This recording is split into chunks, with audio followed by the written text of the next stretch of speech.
Hola, muy bienvenido a nuestro estudio de esta semana. Hay mucha cosa que entender. Es una lección muy técnica, con muchos detalles técnicos, pero estos detalles técnicos nos ayudarán a entender mejor el mensaje de la Biblia, que es un mensaje increíblemente hermoso. Así que comencemos ese estudio ahora mismo.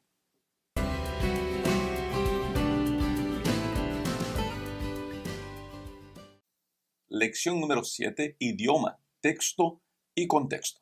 Vamos a comenzar con el verso para memorizar, que está en Deuteronomio 31:26. Dice así: Tomad este libro de la ley y ponedlo al lado del arca del pacto de Jehová, vuestro Dios, y esté ahí por testigo contra ti. Deuteronomio 31, verso 26. Si usted tiene su Biblia en manos, acepte una cosa: usted es una persona de mucha suerte y muy bendecida. 1.500 millones de personas o 1.5 billón de personas sobre la faz de la tierra no tienen Biblia. La Biblia se tradució a varios idiomas, pero todavía hay muchos y muchos y muchos idiomas que no tienen ninguna porción de la Biblia. La Biblia, tenerla hoy día, es una gracia que Dios da al ser humano. Y mire que el ser humano ha intentado prohibir el uso de la Biblia por muchos años. En los tiempos medievales, como que se prohibió la gente de tener la Biblia, y damos gracias a la prenta por eso, y a la Reforma Protestante, que nos dio la facilidad y la posibilidad de tenermos la Biblia. Es muy importante valorar el hecho de que tengamos la Biblia en nuestras manos, y mejor todavía hoy día a los que tenemos nuestro teléfono celular. Podemos tener en un aparatito varias y varias y varias versiones de la Biblia. Entonces, yo comenzaría hoy día animándolo a usted a alabar a Dios porque tiene una Biblia. Y le voy a hacer una petición muy especial a usted que le gusta tener su Biblia de papel en sus manos. Aquí está mi Biblia. No se moleste con quien carga su Biblia en teléfono o en tabletas, porque el hecho de tener la Biblia en la tableta o en el teléfono no es malo. Le voy a decir que es hasta mejor, porque usted puede comparar versiones, ver qué es lo que dice uno, qué dice otra traducción, qué dice otra versión. Como no sabemos, la gran mayoría de nosotros no sabemos leer ni griego ni hebreo, pues comparar versiones nos ayuda a entender qué es lo que la Biblia quiere decir. Esta semana vamos a dedicarnos a entender términos técnicos, a entender situaciones específicas de la literatura, de la manera como se escribió de la Biblia, del contexto. Todo eso nos va a ayudar a poder entender, y más que entender, poder disfrutar del mensaje que Dios tiene para nosotros. Permítame comenzar la lección de domingo leyéndole lo que está en el comienzo de la lección. Dice así: La Biblia se escribió como testimonio de la obra de Dios en la historia, de su plan para redimir a la raza caída de la humanidad y para instruirnos en todos los caminos de justicia, de la justicia. Ahora, ¿por qué estoy leyendo eso? Porque es importante intentar entender las escrituras. Cuando yo voy a la Biblia, y yo necesito ir a la Biblia con el deseo de entender qué es lo que la Biblia está diciendo, entender cuál es el mensaje de Dios. Mira, al comienzo la Biblia se escribió en hebreo, y después, más adelante, Dios usó la situación mundial para hacer con que la segunda parte se escribiera en griego, porque era el idioma mundialmente hablado. Y eso ayudó con que el mensaje de la Biblia pudiera llegar a todo el mundo. Tanto así que el Antiguo Testamento terminó traducido al griego. Fue la primera traducción que se hizo, la famosa Septuaginta, para que la gente pudiera tener también la Torá, las instrucciones de Dios antiguas del Antiguo Testamento para su crecimiento personal. Es importante entender la función de la Biblia de instrucción para mostrarnos cómo seguir, qué hacer. Es ese concepto claro en nuestra mente de que la Biblia sirve para instrucción que nos va a ayudar a saber usar mejor la Biblia. La lección de domingo se dedica a mostrarnos cómo podemos tener esa instrucción. Le invito a que lea conmigo ahora Deuteronomio 32. Mira qué dice ese texto, y eso nos va a ayudar a entender un poquito mejor. Y les dijo: aplicad vuestro corazón a todas las palabras que yo os testifico hoy, para que mandéis a vuestros hijos, a fin de que cuiden de cumplir todas las palabras de esta ley. Porque no es esta cosa vana, es vuestra vida, y por medio de la ley haréis prolongar vuestros días sobre la tierra donde vais pasando el Jordán para tomar posesión de ella. Deuteronomio capítulo 32, versos 46 y 47. ¿Se da cuenta cuál es el mensaje aquí? Es un llamado que la lección está haciendo al dedicar tiempo al entender la Biblia. Mientras más entiendo la Biblia, más condiciones tengo de tomar buenas decisiones. Y mejores decisiones que yo tomo, según la Biblia, van a prolongar mis días, me van a ayudar a tener más paz, vivir en más tranquilidad. De ahí la importancia de entender estos detalles de texto, de contexto, de lenguaje, de estructuras, porque es de esta manera que nosotros tenemos condiciones de entender mejor el tema, entender mejor el mensaje que la palabra de Dios quiere presentarnos. En la lección del lunes vamos a entender una característica interesante de las palabras. Es muy importante tener en cuenta eso. Mire, en la gran mayoría de los idiomas mundiales existen palabras que no se pueden traducir a otro idioma. Para traducirlos a otro idioma necesitamos varias palabras para expresar la idea que estamos queriendo dar. Semana pasada hablé de la palabra portuguesa saudade, que es una palabra que no tiene traducción en otro idioma, pero se puede traducir el sentir, y para traducir el sentir uno tiene que explicar varios detalles. La lección de esta semana nos va a ayudar con dos palabras, usando el ejemplo de dos palabras que nosotros las traducimos de una manera, pero abarcan mucho más cosa que simplemente la traducción. Y al entender ese mucho más cosa, nos va a ayudar a entender la maravilla que es nuestro Dios. La primera palabra de ellas es la palabra misericordia, que en hebreo es la palabra chesed. Misericordia. Leo la lección de la escuela sabática, dice que es una de las palabras más ricas y profundas del Antiguo Testamento. Describe el amor, la benignidad, la misericordia de Dios y su actitud de pacto hacia su pueblo. Se da cuenta de tanta cosa que hay increíble por detrás de la palabra misericordia. Ese es uno de los problemas de las traducciones. Ahora, ¿eso disminuye la palabra de Dios? De ninguna manera. Limita un poco nuestra capacidad de comprender. Limita un poco. De ahí, mi querido amigo, querida amiga, si usted desea conocer más de la Biblia, es importante que usted no solamente estudie la Biblia, y sí también estudie materiales técnicos de la Biblia, como concordancias y comentarios de la Biblia. Eso definitivamente le va a ayudar a usted. Vamos a leer dos textos de la Biblia que usan esa palabra, y ahora entendedores de qué significa, voy a leer una vez más. La misericordia, la palabra chesed, describe el amor, la benignidad, la misericordia de Dios y su actitud de pacto hacia su pueblo. Ahora, teniendo eso en cuenta, vamos a leer Primera de Reyes, capítulo 3, verso 6, dice de esta manera: y Salomón dijo: tú hiciste gran misericordia a tu siervo David, mi padre, porque él anduvo delante de ti en verdad, en justicia y con rectitud de corazón para contigo. Y tú le has reservado en tu gran misericordia en que le diste hijo que se sentase en su trono, como sucede en este día. Mire cómo esa palabra ahora cobra una nueva cara al entendermos qué es lo que quiere decir la palabra chesed. Aquí se usa cuando Salomón habla misericordia a tu siervo, está usando la palabra chesed. Vamos a leer otro texto donde la misma palabra misericordia se aplica. Miqueas, el capítulo 7, el verso 20, dice de esa manera: cumplirás la verdad a Jacob y a Abraham la misericordia que juraste a nuestros padres desde tiempos antiguos. ¿Se da cuenta cómo es importante entender esas palabritas?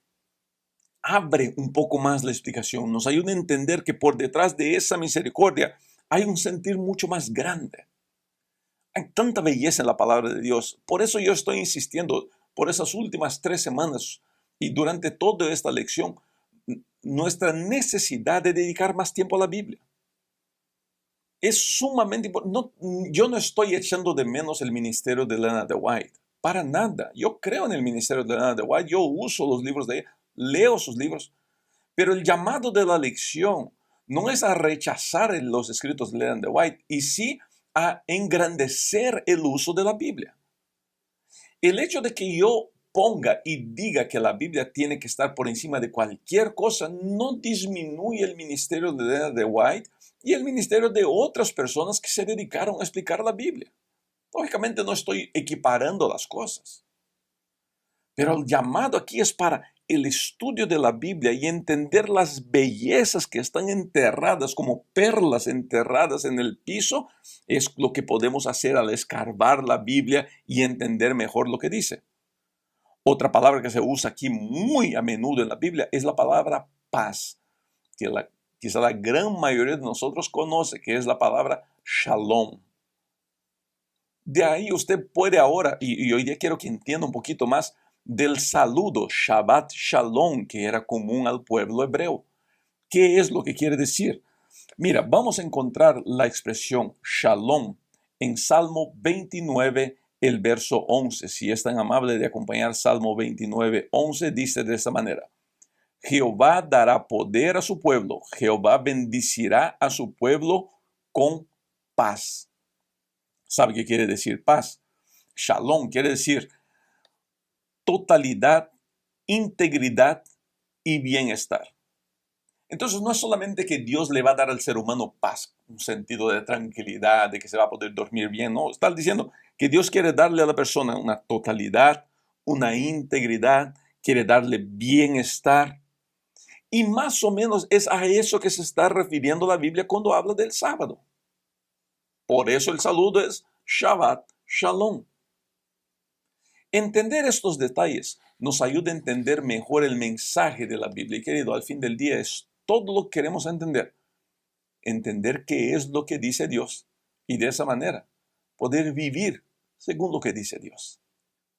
Me acuerdo la primera vez que leí el Salmo 136 con mis hermanos, cómo nos reíamos de tantas repeticiones. Nos parecía muy chistoso de que se repitiera la misma cosa al fin de cada verso.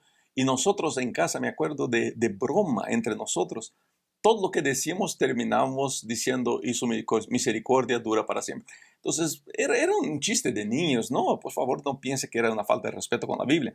Era un chiste de niños.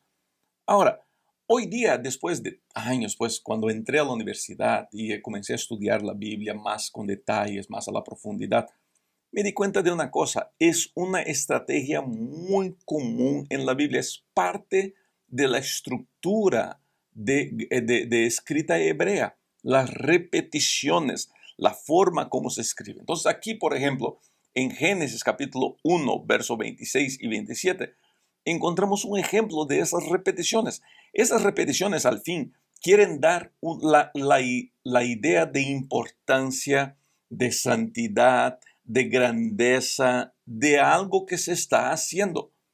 Entonces, cuando usted ve una repetición, no es que el poeta o el escritor no saben lo que decir, no, ellos saben muy bien lo que están diciendo. Y ellos quieren reforzar la idea para que nosotros tengamos la capacidad de entender por qué eso es importante. Además de eso, la repetición ayuda a cubrir una situación que no hay en la escrita hebrea, que es la puntuación gráfica. Nosotros tenemos punto, coma, tildes. El lenguaje hebreo no tenía eso. Y para dar sentido, ya imaginó escribir, leer una frase sin puntos y comas, uno como que se pierde un poquito. Y dependiendo de dónde le pones el coma, pues das un significado completamente diferente al texto. Entonces, para que eso no pase en el lenguaje hebreo, se desarrolla esa manera muy peculiar de decir las cosas. Las repeticiones ayudan a dar énfasis, a dar significado, a dar sentido a la frase.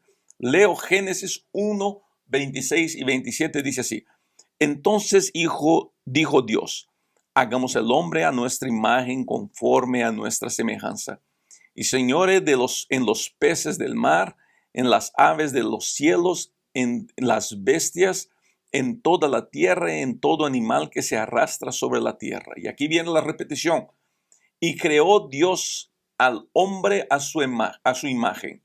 A imagen de Dios los creó. Varón y hembra los creó. La expresión vará, usada aquí en este momento, demuestra la grandeza de Dios por lo que significa vará. Vará es crear desde la nada. Es algo creado sin que nada antes hubiera.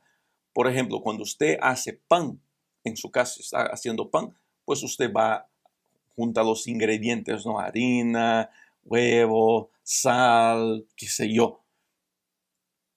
Dios, cuando crea, Él no necesita juntar ningún ingrediente. Él crea desde la nada. Él crea de donde no existe nada. Por eso la repetición muestra la grandiosidad de Dios.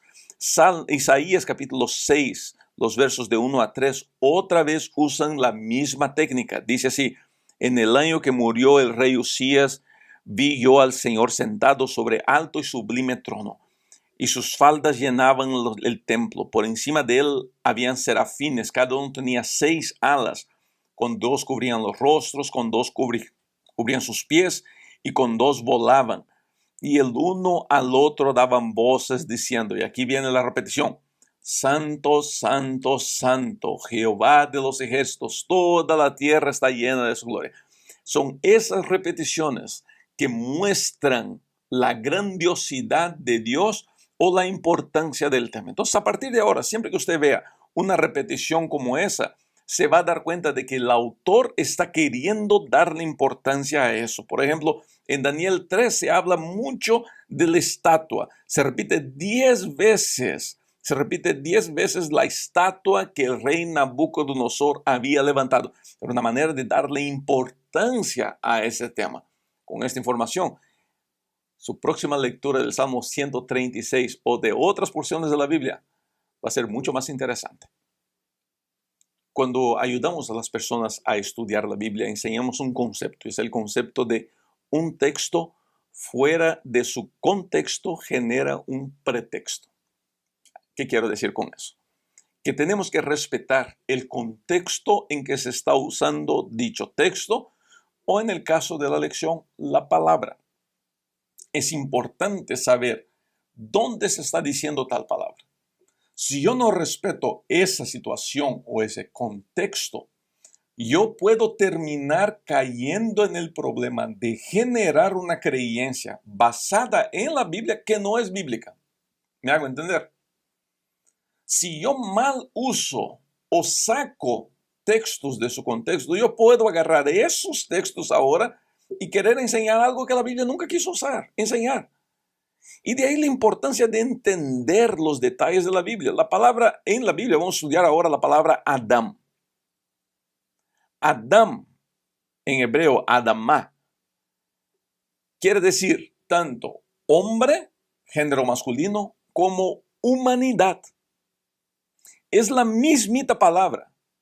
Pastor, entonces, ¿cómo sé qué es lo que quiere decir? Basado en su contexto. Vamos a leer la Biblia. Génesis 1:27 dice así: y creó Dios al hombre a su imagen de Dios lo creó, varón y hembra los creó. Aquí la primera palabra, hombre, Adamá, Adam, habla de humanidad. Génesis 2:27 dice: entonces Jehová formó al hombre del polvo de la tierra y sopló en su nariz aliento de vida, y fue el hombre un ser viviente. Aquí hombre, Adamá o Adam, también ahora no quiere decir más humanidad, ahora quiere decir hombre en el género masculino. Entender esos conceptos, gente, es muy importante para que yo pueda mantener fidelidad al texto bíblico. No debo ser yo el que hace el texto bíblico hablar. Yo tengo que ser el intérprete que entiende qué es lo que el texto bíblico quiere decir. Entender es tan importante cuanto leer. Y ahora que entendemos que hay textos y hay contextos, eso nos va a ayudar a entender mucho más del mensaje de Dios para nosotros. Otro concepto que tenemos que tener claro a la hora de estudiar la Biblia son sus libros y sus mensajes. La más grande demostración de unidad en la Biblia son los libros. 66 libros que se llevó ahí 1500 años para que se escribieran. y no hay contradicción entre esos libros. 40 escritores diferentes y no hay contradicción. Esa unidad es una de las más importantes evidencias de la divinidad de la Biblia. Ahora, para que yo pueda entender el mensaje que ese texto o que ese libro quiere mandar, yo tengo que entender dos cositas fundamentales. Primero, ¿quién es el autor de ese libro? Y segundo, ¿en qué contexto se nos escribe ese libro? De esa manera nos va a ayudar a entender si es una información histórica, si es una información profética, si es un testimonio, si son poesías. Por ejemplo, el libro de los Salmos es una compilación y entendemos que de esa manera debe ser tratado como libro de poesías. Hay libros que nosotros no conocemos el autor, pero sabemos la situación de dónde sale el libro, nos ayuda a interpretarlo. Entonces, entender esos detalles es bastante importante para que yo pueda dar a la Biblia condiciones de enseñarme lo que Dios quiere que la Biblia me enseñe. Apocalipsis se escribió en una prisión y tenía un mensaje específico que se escribió en código, vamos a decirlo así. Entonces, cuando yo leo el Apocalipsis, yo no puedo leer, por ejemplo, el Apocalipsis de la misma manera que yo leo los Salmos o que yo leo Ruth. Tengo que tener en consideración su contexto y su situación. Una vez más, cuando yo trato la Biblia de esa manera, con honestidad, con sinceridad, dándole a la Biblia la oportunidad de mostrarme en qué situación ha sido presentada, el más grande beneficiado de todo soy yo mismo. ¿Por qué? Porque el mensaje que Dios quería que llegara a mi vida llega de manera más pura. Terminamos la lección de esta semana. Yo sé, fue una semana bastante técnica, una lección, podríamos decir, hasta muy seca. Pero créame, agarre toda la información que se le dio aquí en su folleto de lección y en otros muchos comentarios que usted miró y le recomiendo que vea lo máximo que puede ver para poder aprender. Vea todo eso y va a ver cómo su comprensión de la Biblia crece y crece mucho y el beneficiado de todo eso es usted. Termino la lección de esta semana leyéndoles una cita de Elena de White que nos ayuda a entender o mejor, que ayuda a resumir bien lo que la lección quiere decir. Mira qué interesante esta cita. Dice así: en su palabra, Dios comunicó a los hombres el conocimiento necesario para la salvación. Las Santas Escrituras deben ser aceptadas como una revelación autorizada e infalible de su voluntad. Son la norma del carácter, las reveladoras de doctrina y las examinadoras de la experiencia. Sin embargo, el hecho de haber revelado Dios su voluntad a los hombres por medio de su palabra no anuló la necesidad que ellos tienen de la continua presencia y dirección del Espíritu Santo.